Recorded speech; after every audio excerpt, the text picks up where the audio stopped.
بسم اللہ الرحمن الرحیم۔ اللہ کے نام سے شروع کرتا ہوں جو بہت ہی مہربان ہمیشہ رحم فرمانے والا ہے۔ سورہ النساء آیت نمبر 142۔ ان المنافقین یخادعون اللہ وہو خادعهم وَإِذَا قَامُوا إِلَى الصَّلَاةِ قَامُوا كُسَالَى يُرَاءُونَ النَّاسَ وَلَا يَذْكُرُونَ اللَّهَ إِلَّا قَلِيلًا۔ ترجمہ: بے شک منافق اپنے گمان میں دھوکہ دے رہے ہیں اللہ کو، اور اللہ تعالیٰ سزا دینے والا ہے انہیں اس دھوکہ بازی کی، اور جب کھڑے ہوتے ہیں نماز کی طرف تو کھڑے ہوتے ہیں کاہل بن کر، وہ بھی عبادت کی نیت سے نہیں بلکہ لوگوں کو دکھانے کے لیے، اور نہیں ذکر کرتے اللہ تعالیٰ کا مگر تھوڑی دیر۔ سورہ النساء آیت نمبر 142 کی تفسیر۔ بیچارے منافقوں کی جان عجیب عذاب میں گرفتار تھی۔ جب دل ایمان سے خالی ہو تو نماز کون پڑھے؟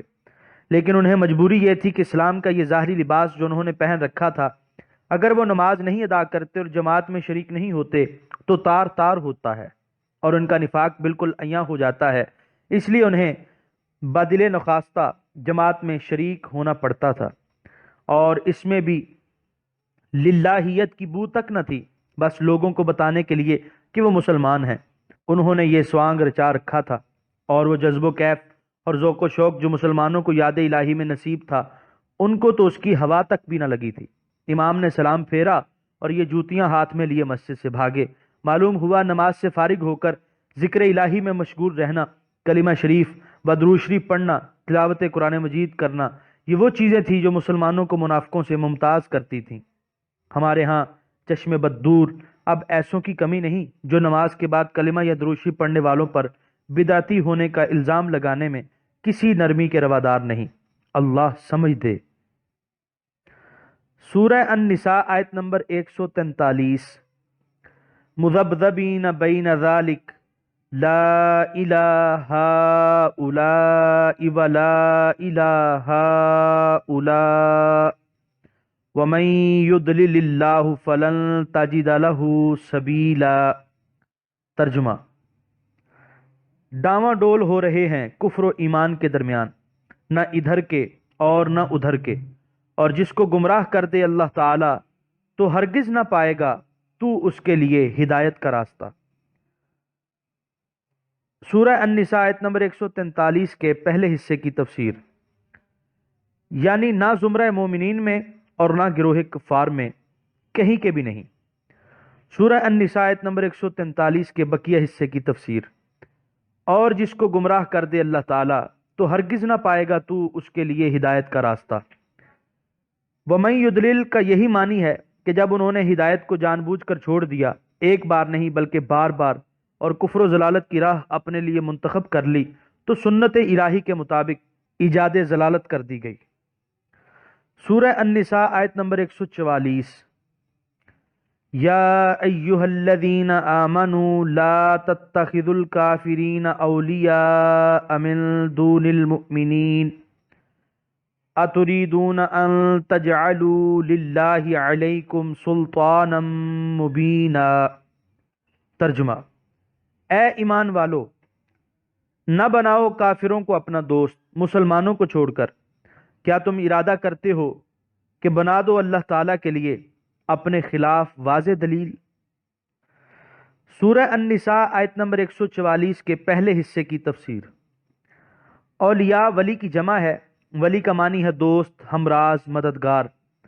اس کی وضاحت پہلے گزر چکی ہے۔ سورہ النساء آیت نمبر 144 کے بقیہ حصے کی تفسیر۔ کیا تم ارادہ کرتے ہو کہ بنا دو اللہ تعالیٰ کے لیے اپنے خلاف واضح دلیل؟ یعنی کفار کے ساتھ اس قسم کے قریبی مراسم اور پختہ تعلقات منافقت کی کھلی ہوئی دلیل ہیں۔ اس کے بعد اگر تم پر اللہ تعالیٰ کی گرفت آئے تو تم کو شکوے کا موقع نہ رہے گا کہ اجی ہم تو مسلمان تھے، کیونکہ تم نے کفار کے ساتھ دوستی قائم کر کے اپنے منافق ہونے کا ناقابل تردید ثبوت مہیا کر دیا ہے۔ سورہ النساء آیت نمبر 145۔ ان المنافقین فی الدرک الاسفل من النار ولن تجد لهم نصیرا۔ ترجمہ: بے شک منافق سب سے نچلے طبقے میں ہوں گے دوزخ کے طبقوں سے، اور ہرگز نہ پائے گا تو ان کا کوئی مددگار۔ سورہ النساء آیت نمبر 145 کی تفسیر۔ الدرک اور الدرکہ دونوں لغتیں ہیں۔ بلندی کی طرف جو یکے بعد دیگرے درجے ہوتے ہیں انہیں اہل عرب درجات کہتے ہیں، اور پستی کی طرف یکے بعد دیگرے جو درجے ہوتے ہیں انہیں درکات کہتے ہیں۔ جہنم کے مختلف طبقات کے علی سبیل التنزل یہ نام ہیں: نمبر 1 جہنم، نمبر 2 لظی، نمبر 3 حطمہ، نمبر 4 سعیر، نمبر 5 سقر، نمبر 6 حجیم، نمبر 7 حاویہ۔ سب سے نیچے منافقوں کا یہی ٹھکانہ ہے۔ اللہ تعالیٰ اپنے محبوب صلی اللہ تعالی علیہ وآلہ آلہ وسلم کے طفیل دوزخ کی لو سے بھی ہر مسلمان کو محفوظ رکھے، آمین۔ سورہ النساء آیت نمبر 146۔ إِلَّا الَّذِينَ تَابُوا وَأَصْلَحُوا وَاعْتَصَمُوا بِاللَّهِ وَأَخْلَصُوا دِينَهُمْ لِلَّهِ فَأُولَئِكَ مَعَ الْمُؤْمِنِينَ وَسَوْفَ يُؤْتِ اللَّهُ الْمُؤْمِنِينَ أَجْرًا عَظِيمًا۔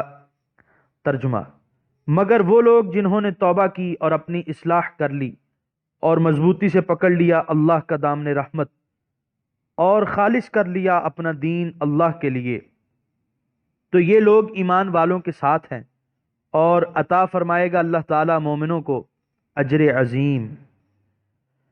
سورہ النساء آیت نمبر 146 کی تفسیر۔